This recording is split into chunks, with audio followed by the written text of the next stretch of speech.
Magic in 2023 is going to go through a shakeup. This video will tell players what they need to know.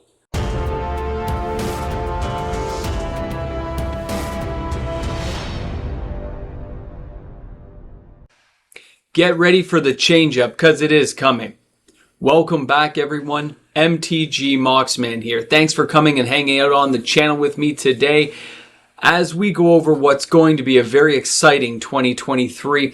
Even if you hate Wizards of the Coast, there will be enough news items in there, enough craziness going on that you just can't help yourself. You're going to want to tune in and find out what's going on. Now, for most of you out there, we understand how digital marketing works, how subliminal messaging works. We've seen films, we've talked about it in class. Kids are more educated than ever. But it's funny when it's actually happening to you and you don't realize what's going on. Most of us look forward to things like spoiler season, seeing the release dates of new sets coming out, but really all we're talking about are various forms of commercials. If you take a look at weekly MTG, Phyrexia All Will Be One, the debut of the after show where they show all kinds of stuff from secret layers, but it's also new sets and it's also, yeah, you know what it is, guys? Come on, don't lie to yourselves. It's a commercial. It's a commercial for Wizards of the Coast, dedicated to Wizards of the Coast, for Wizards of the Coast, sponsored and paid for by, you guessed it, Wizards of the Coast. They took care of you. They said, come watch our stuff. And it doesn't mean that there's not useful information there. Just some people forget actually what it is. And it is a commercial celebrating Wizards of the Coast. Now, the other thing we look at is stuff like the websites, pages, other YouTube content creators, even people like myself. Here it says the official reporting during the preview season for an upcoming yada, yada, yada. You guys can read it, but either way, it's a commercial. It's just another way of saying, watch our stuff because we've got something to share with you we think you're going to find exciting. Now, you're probably wondering why I'm bringing this up. Moxman, this is useless information. We know this already. Do you? Think about it. Think about all the times when they have a spoiler season, all the tens of thousands of players who tune in to watch this stuff. Guys, it's always good to have the reminder in your life telling you to just keep an eye on things. Keep yourself in check. Now, the other things I like to mention is when we go along and you see a release schedule like this for 2023, this is the one they sent out to us. We have Dominaria Remastered. Phyrexia All Will Be One. March of the Machine Aftermath, and that's going to May now. Wilds of Eldraine in Q3. Universes Beyond, Lord of the Rings, can't wait. I actually am very excited for that. It doesn't need any help from Wizards. People are stoked. And of course, the Lost Caverns of Ixalan. Okay, when you see all those, that's 2023. That's what they're telling us, right? But what they're not telling us, and what people need to know about is everything that's been going on lately. Wizards still has the whole thing that they have to make more money. That means either more releases, more targeted products for their audiences. And that release schedule I just showed you, does that look that crowded? I see like 7 things here. And there's no way you're getting 7 things in 2023. Now, instead, go back to 2022. Here we have Innistrad, double feature right at the beginning of the year.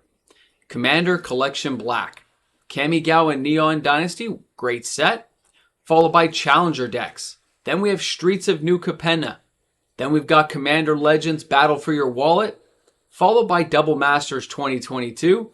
Dominaria United. Unfinity being rushed out just a month or 2 ago.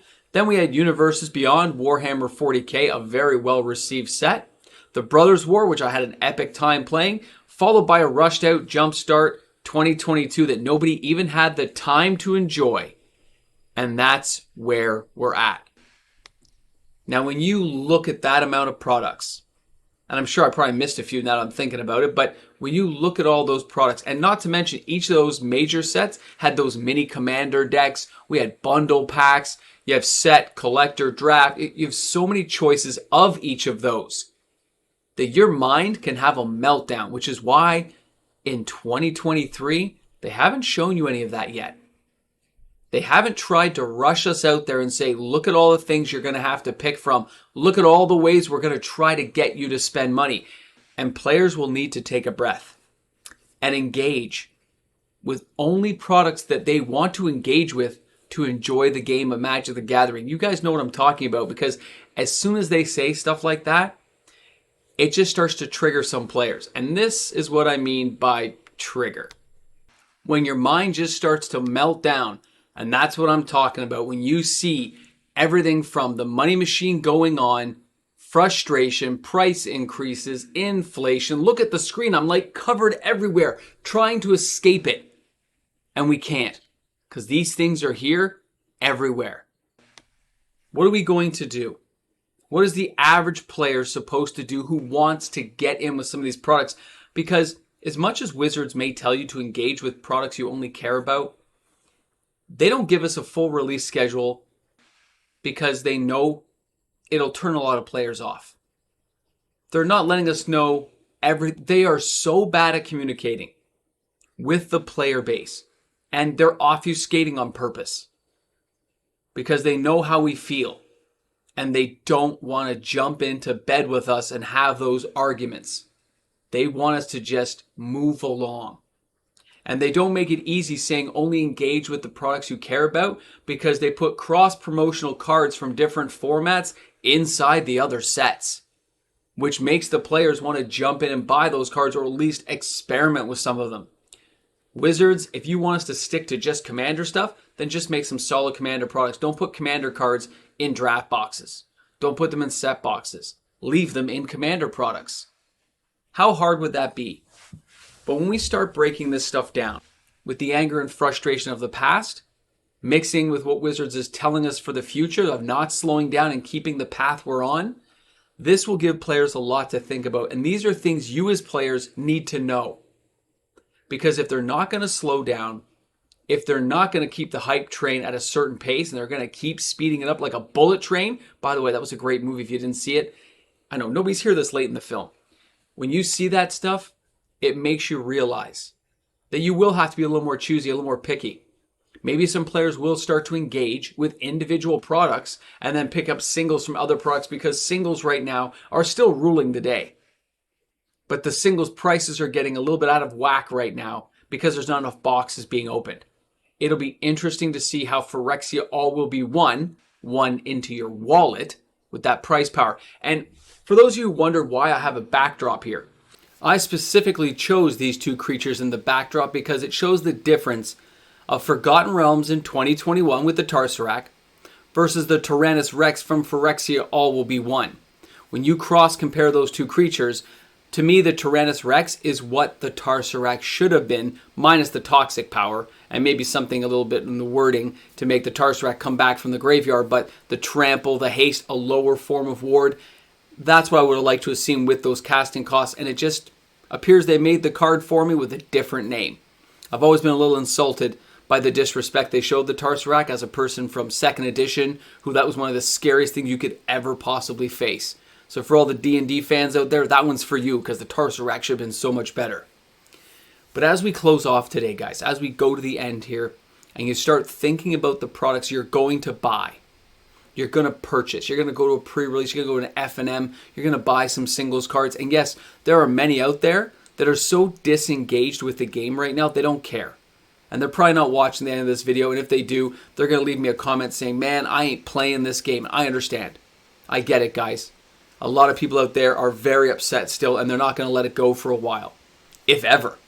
I know a lot of my friends, 3 or 4 now, they liquidated and they left the game. They're never coming back. We're talking $100,000 collections, gone. Some of them higher. But many people will come back, and they will slowly slide back in.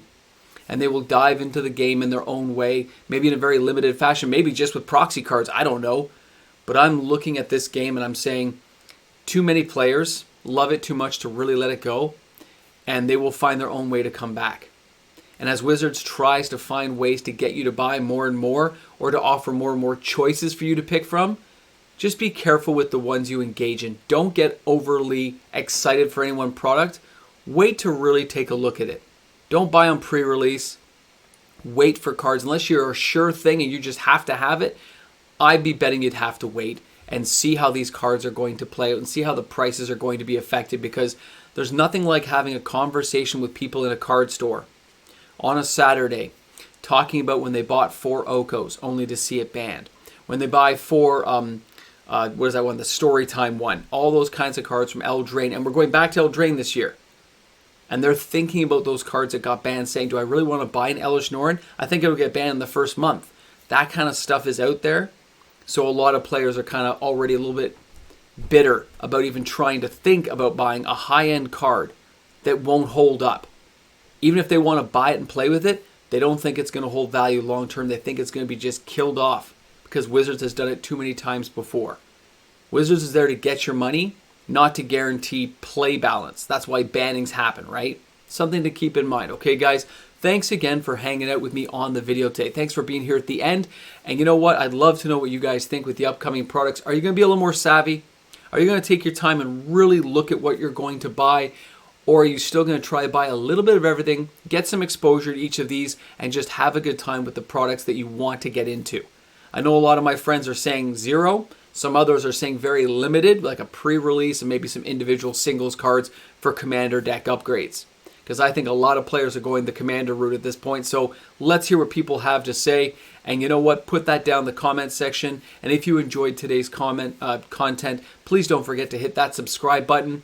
And of course, I look forward to seeing you all tomorrow for another video. Thanks again, guys. Have an awesome day in the world of Magic, because it's a great game.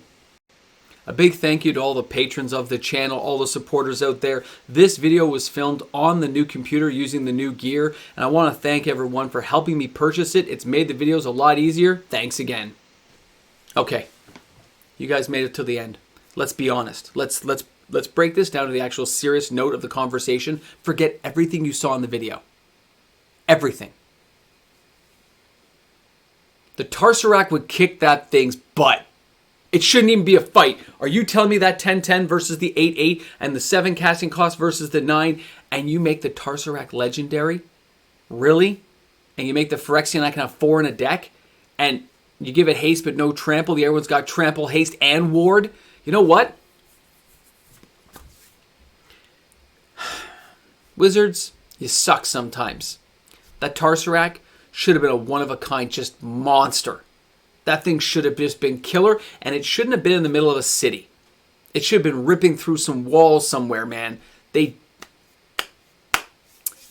want a do-over for D&D. That's all I'm saying. I want a do-over. Put that in the comments section. Do-over.